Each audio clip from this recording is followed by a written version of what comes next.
Hey, it's Dave from Bullpen Cycles, and I guess I'm dead. I'm calling from the grave. But no, not actually. See, I said I'd die trying, starting 25 motorcycles. It's actually, we're up to 27 now. And 2 motorcycles wouldn't start.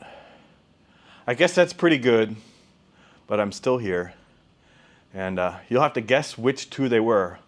One was not really a surprise because, well, they sold it with a story, which went down, whisper down the alley.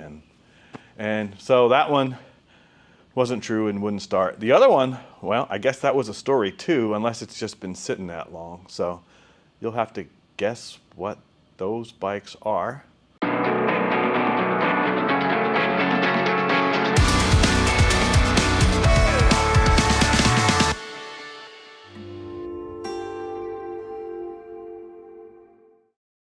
And, well, we had to pull the little Harley-Davidson Sprint because there was a title issue. I titled that bike, all my paperwork was correct, VIN verified, everything was good, and the stupid clerk at the title auction, and this is back in Pennsylvania, fat-fingered 1 digit. So, well, now I got to go back to Pennsylvania, where I don't even live anymore, to fix that title because that's where the mistake was made.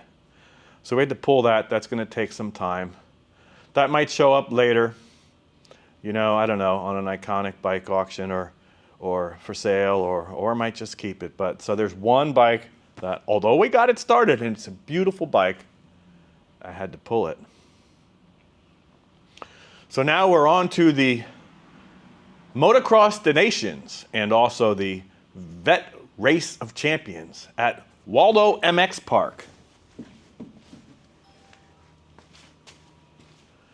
And I'm looking forward to that. There's going to be a lot of cool old vintage bikes and some modern. We're going to get some good race footage. We actually have a guy who's going to run our Kove.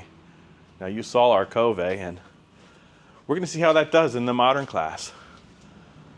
Somebody better than me riding it. So tune in for that. I don't know which video is going to get released first, that or this one, but there's more coming up. Subscribe, follow, tie a string around your finger, whatever you got to do. But thanks for watching. This is, well, it's believed to be a 1965. It's a Bultaco Matador Mark I. I'll tell you about that in a second. So they made the Mark I think from 62 till 66 when the Mark II came out. That's probably why it says 62 right there. These are a 4-speed, 200 cc's.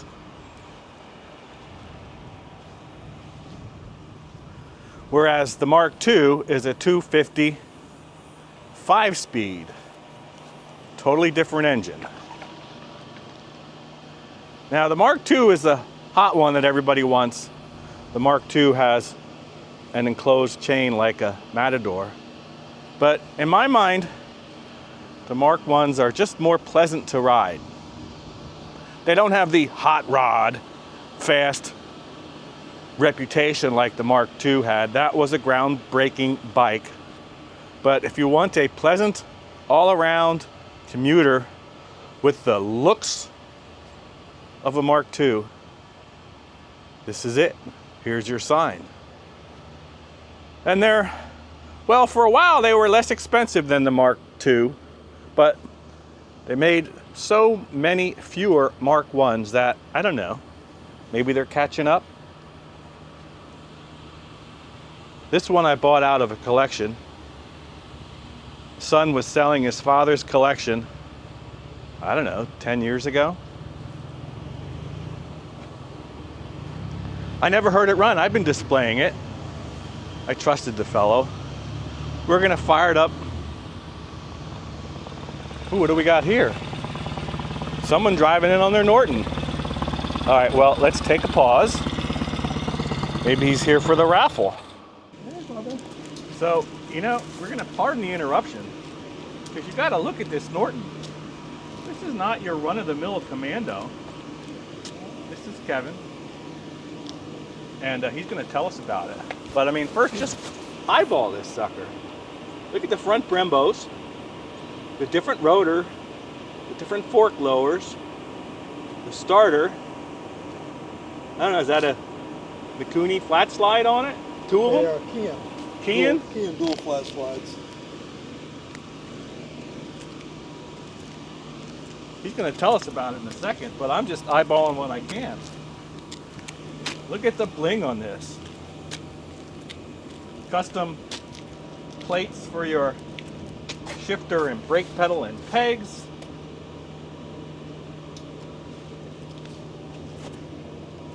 Electronic blinding. instruments. It's blind. A different dash. All right, let's get the sun behind us. Kevin, tell us about your Norton. What is it? Hey everybody, it's a 73 Commando built by Matt Rambo at Colorado Norton Works. Colorado Norton Works. It's build number 144. Perhaps the last bike or the next to the last bike that he's building. He's concentrating now on engine rebuilds, transmission rebuilds, and selling his custom parts. Specifically for Norton. Specifically for Norton. Well, that's good to know. So if you have a Norton, we've got burned by some English engine builders. I'm going to focus in on this coil pack while we're at it.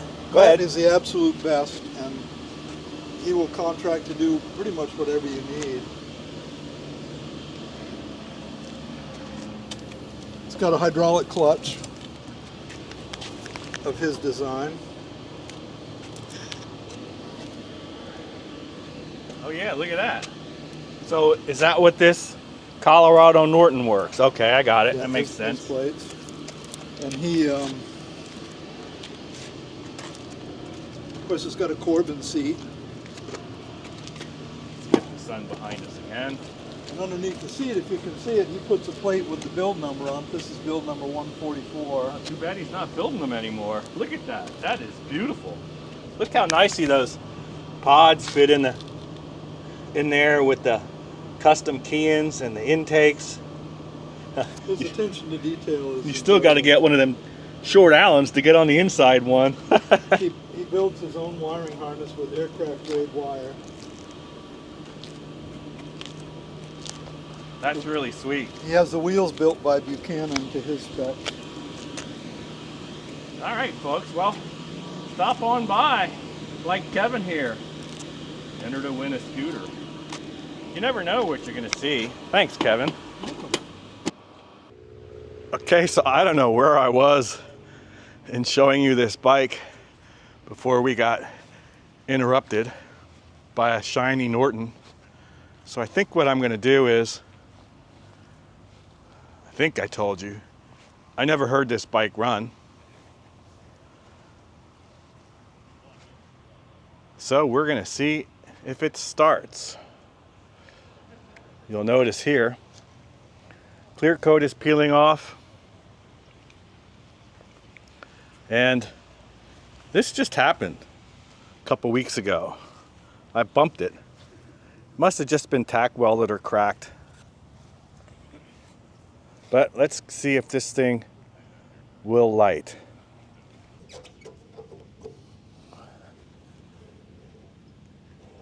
No fuel there. What the heck? Well, we'll put more gas in it. That's kind of weird.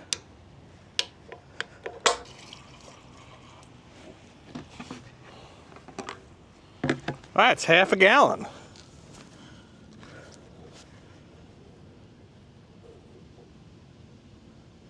Drip, drip, drip, drip, drip, drip, drip.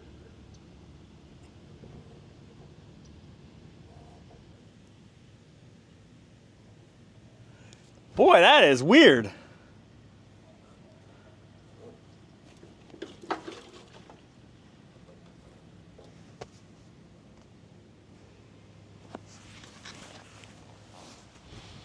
Time to get the bottle, I guess.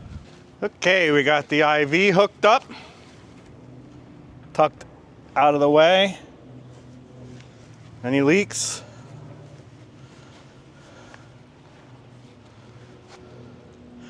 Yes. Great. Leaking out of the tickler. That's weird. So the float's stuck.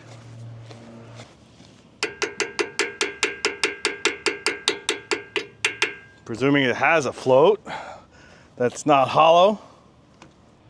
Looks like we're good there. Well, that's a good sign.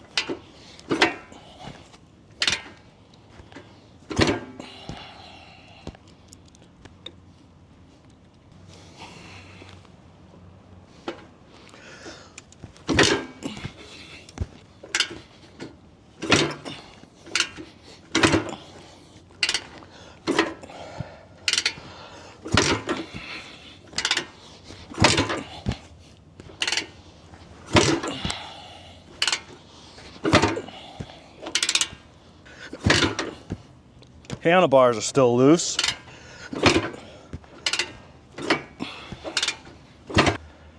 Something's off. I got a rumble. That's all we're gonna get.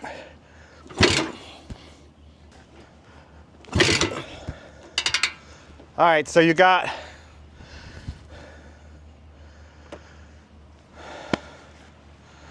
a trailer queen.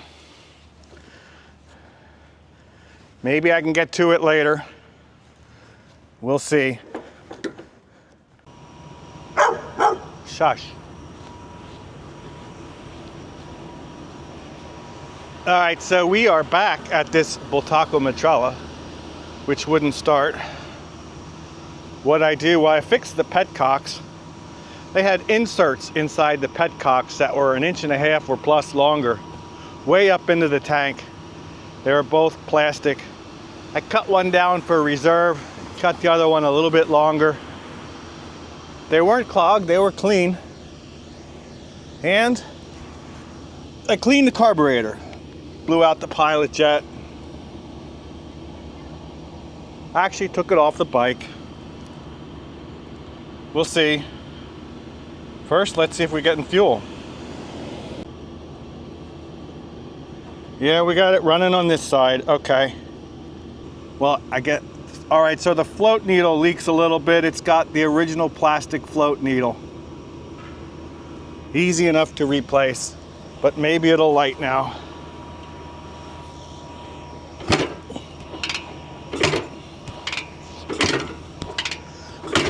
Maybe not.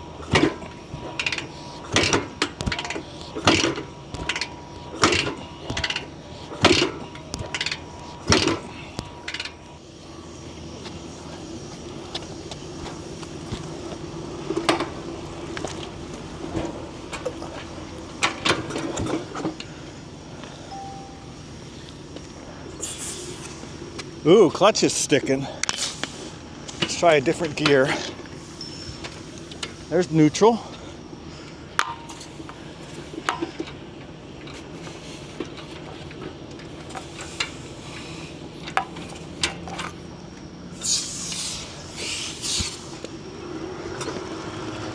Oh!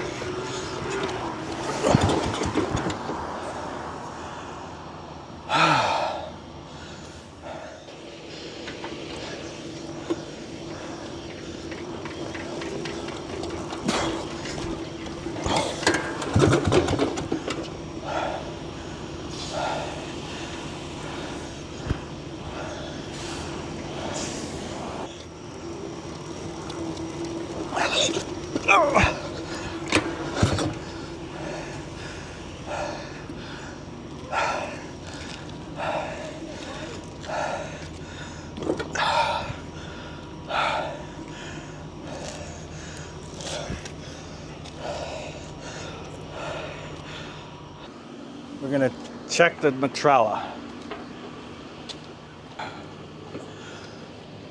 Open her up.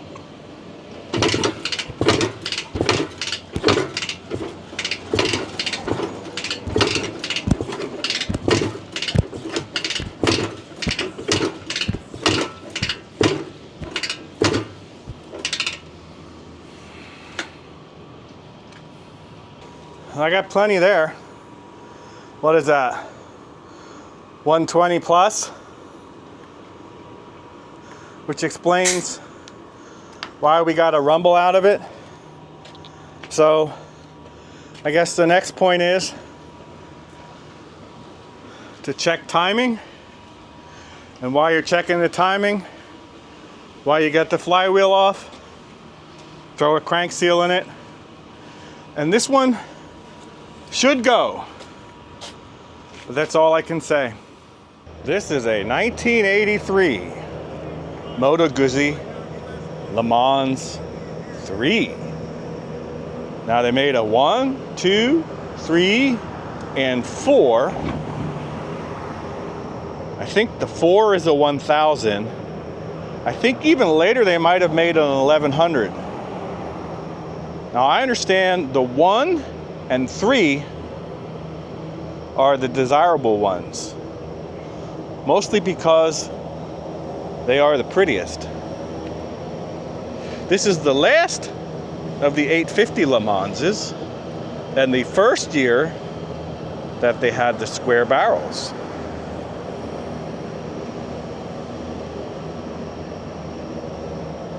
This is on consignment.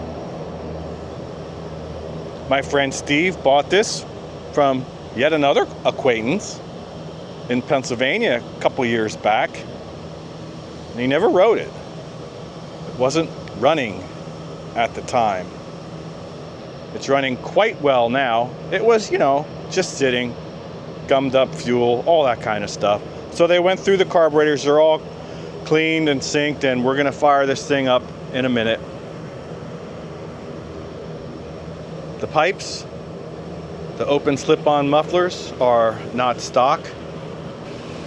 And the pods, that's the air filters, are non-stock. And there's some touch-ups in the fairing, here, here, here.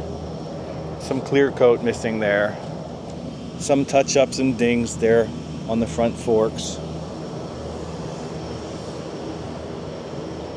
But the rest of the paint from the fairing back is very nice. Now the seat's either been recovered or it's an aftermarket seat. I think these came through with Marzocchi rear suspension. The tires are very old. They're aged out. That says, I think it says 2003. And this one says 1989. And I didn't even know they had date codes in 1989. Now here's your choke, way down here with a cable for both carburetors. I don't think we're gonna need it. Oh, and, okay, so that petcock is not hooked up. They have both carburetors fed on one line.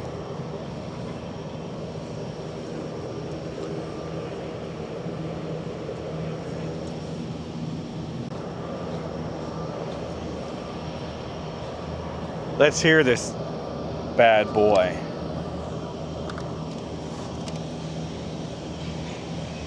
Oh, that's very similar switchgear than what's on our Benelli. I guess that would make sense because it was all de Tomaso. Wow.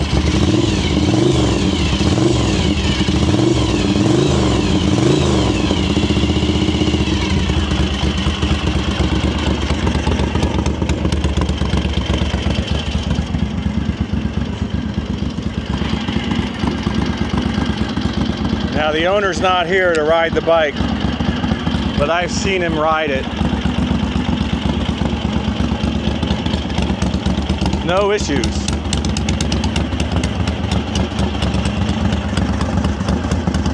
Boy, that sounds good. And that's our 1983 Moto Guzzi Le Mans 3. All right, here we got a special bonus bike for you folks. And you guys, some of you guys always yell at me, you walked right past that Kawasaki Z1. Well, here we have a Z1. a 1975 Z1B with the owner. So we get to hear about it. I saw this bike as he was working on it. I'll tell you the whole story.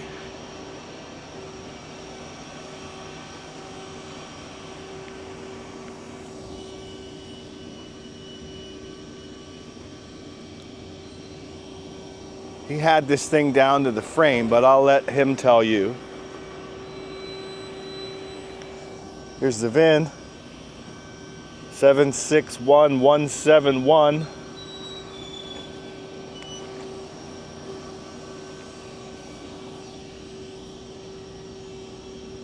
76333. So they're in the range. Now these didn't match, but that's close in the range, so that means that's how it left.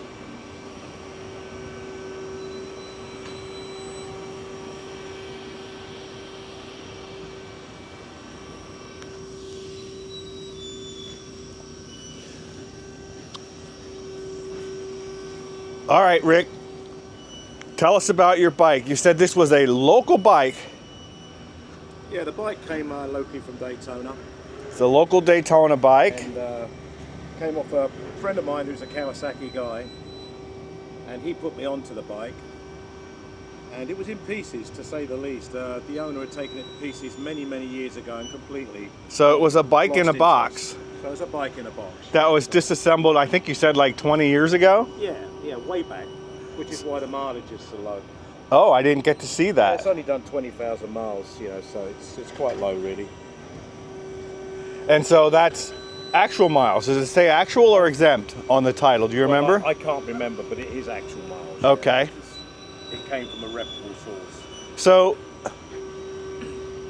the frame is painted, not powder coated? No, the frame is pretty original. I haven't had to do too much. Oh, you didn't even paint that frame? No, it's had a couple of little patches on the front for gravel rash and that, but I haven't had to really get too involved in the paint. I did do the swinging arm because that had some signs of wear in the back here. I did do that, but the majority of the frame is actually original, just cleaned up. So when you say in a box, the engine was out? No, engine was in the frame, but everything else was off. Okay. Did you have you left the engine in the frame, or did you have it out? No, I left the engine in the frame. I haven't messed with that. Engine is extremely good and quiet. I've had a lot of these, and I have to say this one is okay to run it. Yeah, but we're going to do that later. Okay. It's a very quiet engine. It seems to have a lot of get up and go. For some reason, it's quicker than my other two. So now you say this is mostly original. What did you have to buy for it? Well, I had to make some decisions on the bodywork because the original bodywork, although undamaged, was faded completely. It was really, really bad and very rusty in the tank. And so I ummed and ahed, and I thought, well, if I get the brand new stuff from Japan, which is what I did, all brand new, it's cheaper than repainting the old stuff and still having a rusty tank. That's a Japanese source tank? Oh yeah. And the side covers? Yeah. And the tail? Yeah. And they come painted that way? They come completely, everything except the Kawasaki badges, which are off the original tank. I remember seeing the original tank. It was nice. It was just faded. I didn't realize it was rusty inside. Oh, it was very rusty, and I didn't want to take the gamble of spending $3,000 on paintwork and still having a rusty tank. So these are the original header pipes? No, they're Japanese replacements. Oh, I was talking about the headers. You told me about so the headers are replaced too? Yep, all of that is new. And the remainder of the bike is original? Yeah. Turn signals? Except for the grips. Oh yeah, they rot off. And the seat. Oh, I did replace the seat. Lift it up.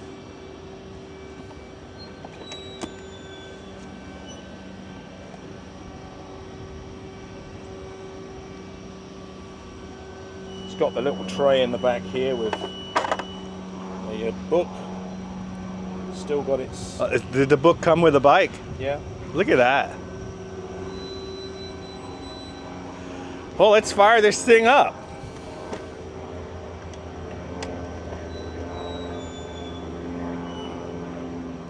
It's an extremely smooth, quiet engine for some reason.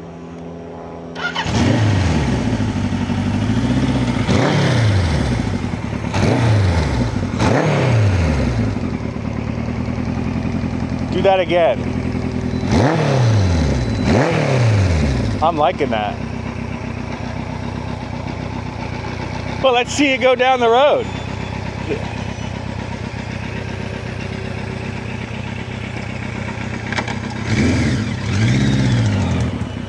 That's how we are in Florida. Shorts and runners.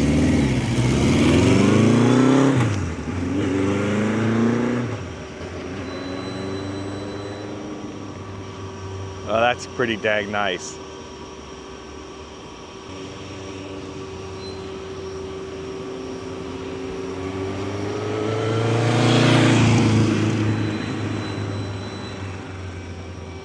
Well, there you go.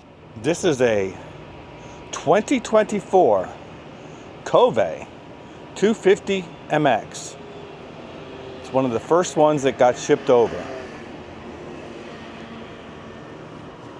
It's engine-wise, it's pretty much the baby brother to the Kove 450 Rally, the original first generation, the ones that have competed successfully in the Paris-Dakar, which means it's a Zhongcheng bottom end with a proprietary dual overhead cam upper, Bosch fuel injection, 6-speed. Fully adjustable front and rear suspension. I think it's Yuan, which we believe is a copy of a Showa, maybe built under license. Had no complaints about the suspension. Actually had no complaints about the bike whatsoever. They do say it's a little down on horsepower compared to the Japanese current competition. This is 37, so you're sacrificing 4 or 5 horsepower, which most of us normal riders couldn't outride anyway. Fiasco brakes. This particular model, this particular example, probably now has less than 3 hours on it. We were up to an hour when I did my first review video. Since then, just this past weekend at Waldo, we had a rider race a couple of heats in the novice class with a couple of practice laps. So it's probably between 2 and 3 hours on it now. A couple little minor marks. Here you got some boot scuffs here. A little scratch from something right there.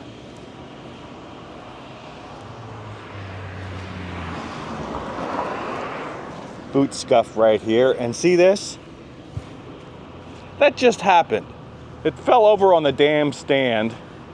And well, that's why I got my cleat all muddy and broke the clutch lever. I'm gonna order a new one.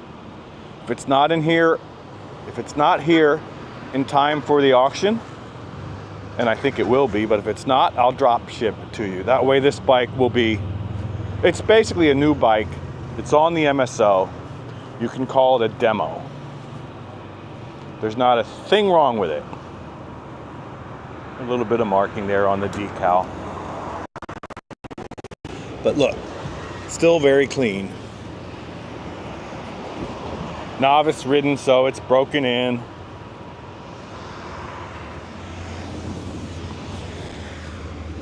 Not even banged up on the scuff plate.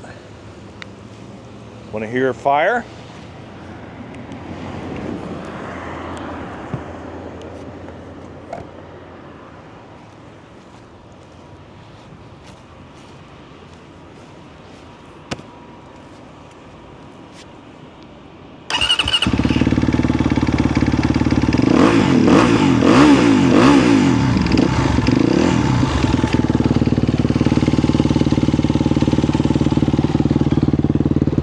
Sorry, Bruno.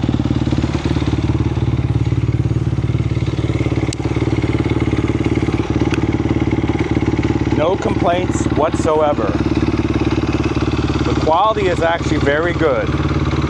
It wasn't meant to be just a cheap Chinese bike, because it's not cheap in that sense. It's a less expensive alternative to the modern Japanese bikes. And they're now actually AMA approved.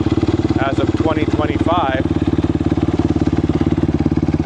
It's a 250. I don't think the 450s are out yet. So it's a good starter bike for a racer, or some of us older, slower riders, or a novice starting out in a 250 class. It's probably more than you need. And it's being offered with no reserve. We thought we'd get one here at Bullpen Cycles and try it. And that we did. So here's your chance to get a new demo. The MSRP on these is $59.99. That's before any new China tax and without shipping. This will probably go substantially less and you'll get a discount and still have a brand new bike.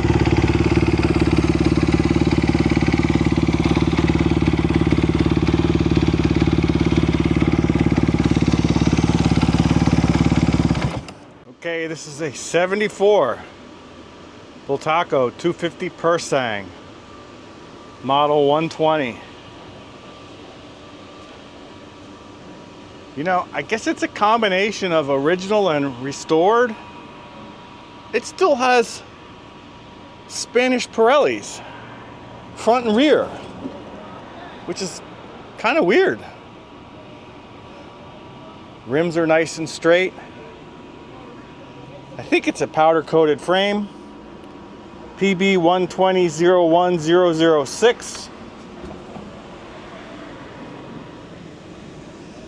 PM 120-01006 on the motor. Mikuni carb.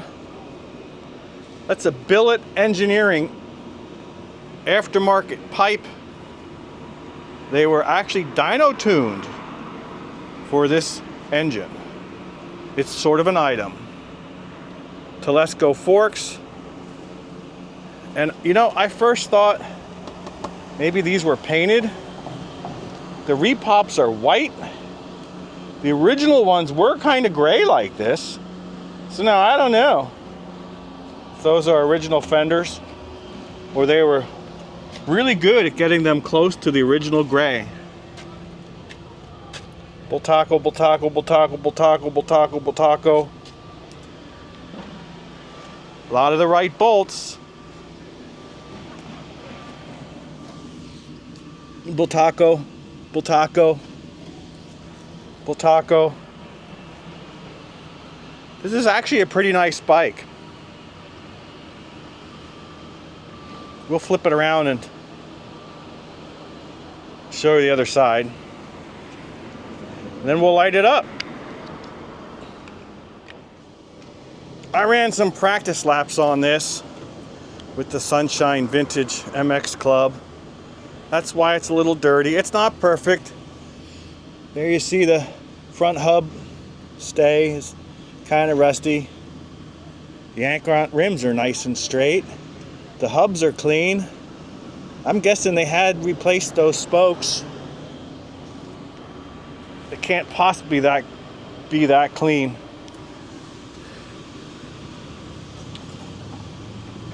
But maybe.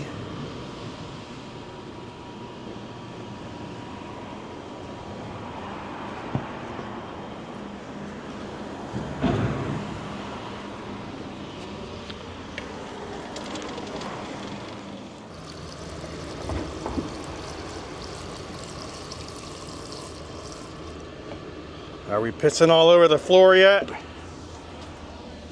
No.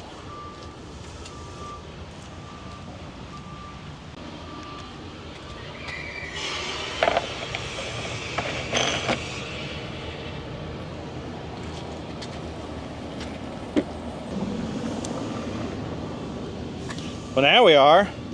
Where's that? Oh, helps if I connect the fuel line to the carburetor. Had it all drained. Blue, blue.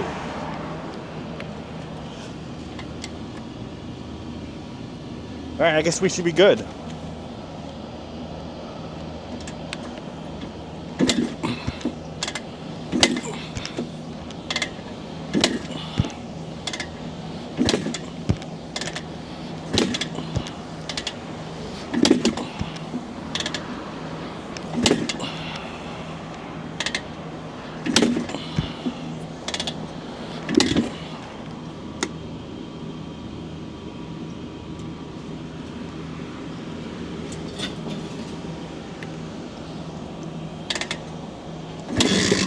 There we go.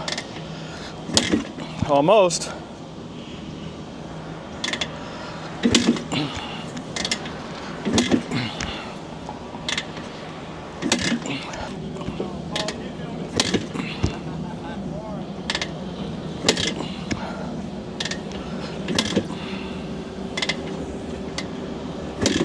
I'm gonna open it up. Nothing.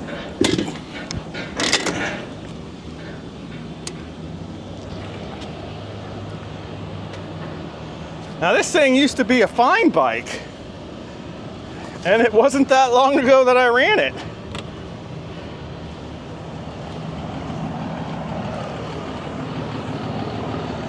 What's up? Back in England? Uh-huh. Bultaco, great bike. Yeah. My buddies had more testers, but Yeah. that's a damn good bike. Well, unfortunately it won't start right now. Wow. They have a personality, you know. Oh yeah.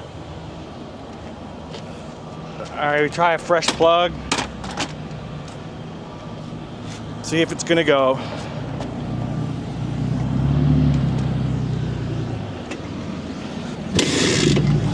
Maybe.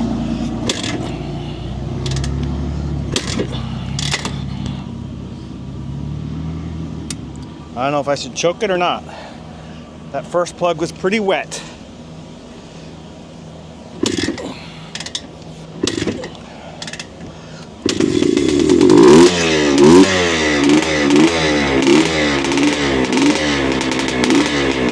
Alright, I think it was flooded.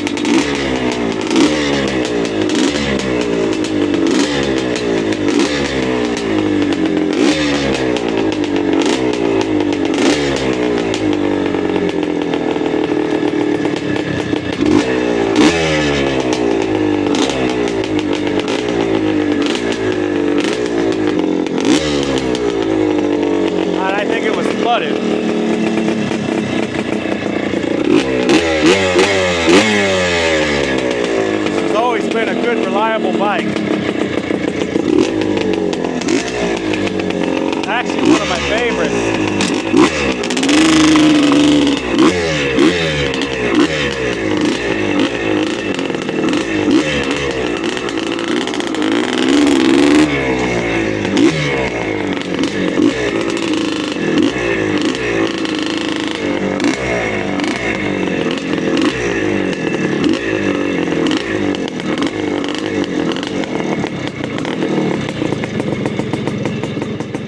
This is another consignment bike.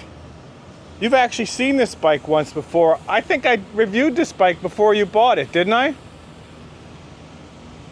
course, it looks better now. It's a 1972 R50/5.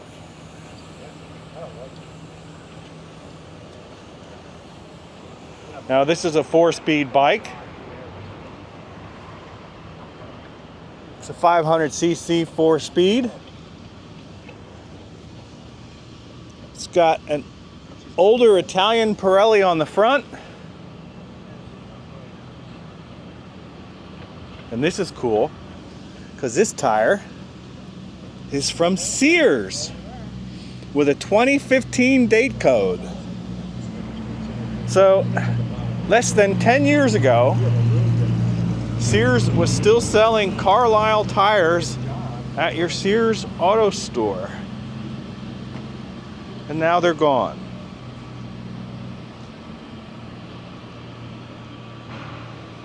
So, since I sold it, it looks like they replaced the seat. Now I had a faded out speedometer. He either got it rebuilt or replaced it. So it's showing 7 miles. That's going to be TMU. It's electric and kickstart.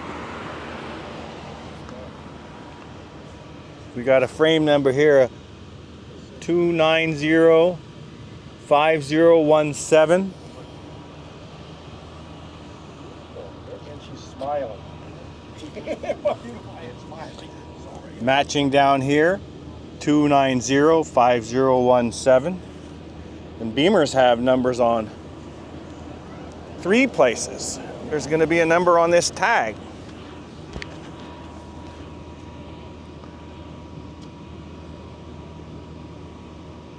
"5017" I can barely make out, so that's right. 3 matching numbers. BMW R50.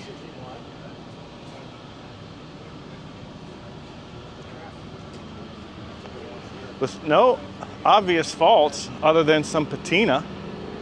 Nothing jumps out as horrible. It's a clean bike.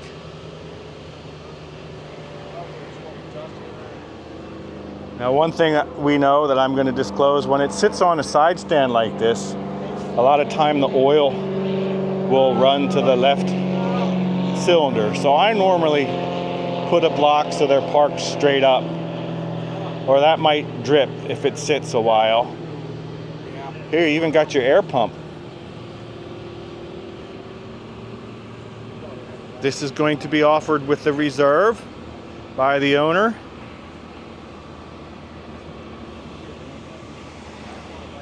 Steve, do you know how many miles the other odometer showed, or was it total broken? You couldn't read it, so we don't know the mileage. Sounds good though. And the battery is new. And that's the 72 BMW R50/5. Light it up.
This is a 73 380cc Greeves, Queen's University, Belfast. So what they did at the end of the Greeves is they sent it to this special team, Queen's University, to breathe new life into the old motor. This is Greaves' own motor. Look at the size of those fins on that cylinder. And they got rid of the Albion transmission. I think that's their own transmission. It's a 380cc 2-stroke. Got Cheriani forks. By then they got rid of the Leading Link Earls Types Desert Racing forks, which you could still order. This is the MX model with the slender tank. I don't know if it would have had plastic fenders or not. Nickels. I sort of don't think so. The tires are old. They're holding air. So the story on this bike, which I think is partly legend, is that it was last run in 2015. Then the fluids drained and put away so that I should be able to light it right up. Well, as always, I don't think that's true. I'm not even going to try kicking it at this point because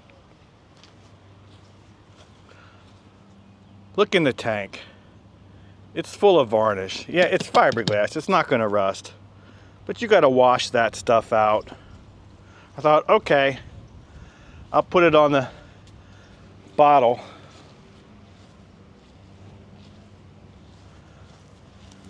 I disconnected the carburetor inlet here, and look, that's all full of crud too. That all needs to be cleaned. Then you can confirm spark. It's a Moto plat. You'll probably have to kick it hard or put a PVL in it. What's nice about this bike? Well, it is actually very original. There's your Dunlop made in England rims.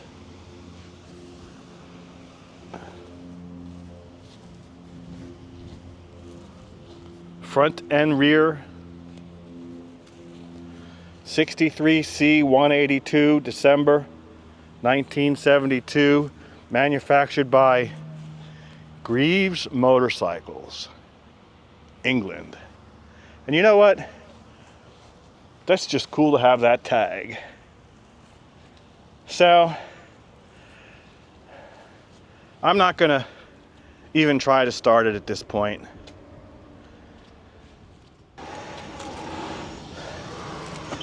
I flushed the gas tank, cleaned it out.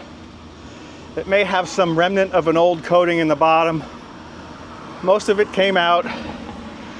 If you want to coat it, you'll have to get rid of that. It'll clean out. It's good enough for what we're doing. It's pretty clean. Clean the carburetor. Just cleaned everything. Let's see what we got.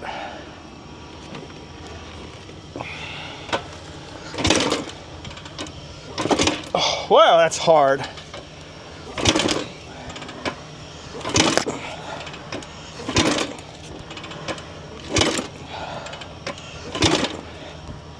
Open it up. Still hard. See if I can lean it that way.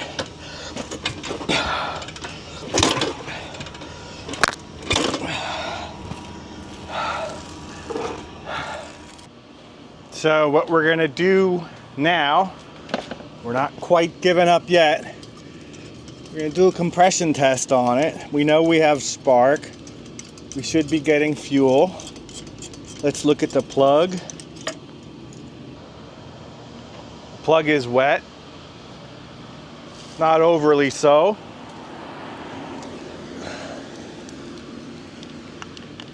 That means we should be getting fuel. This will tell the tale.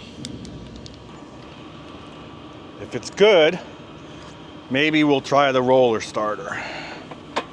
Open up the throttle.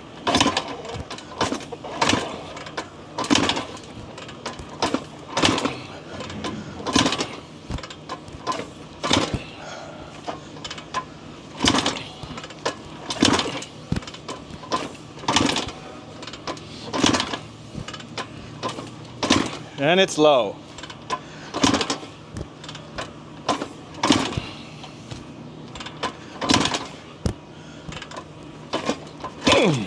Boy, you'd think it'd be more. How hard it is to kick.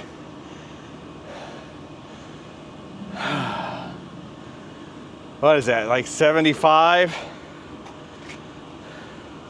Well, 75 pounds. That's not enough compression to start this bike.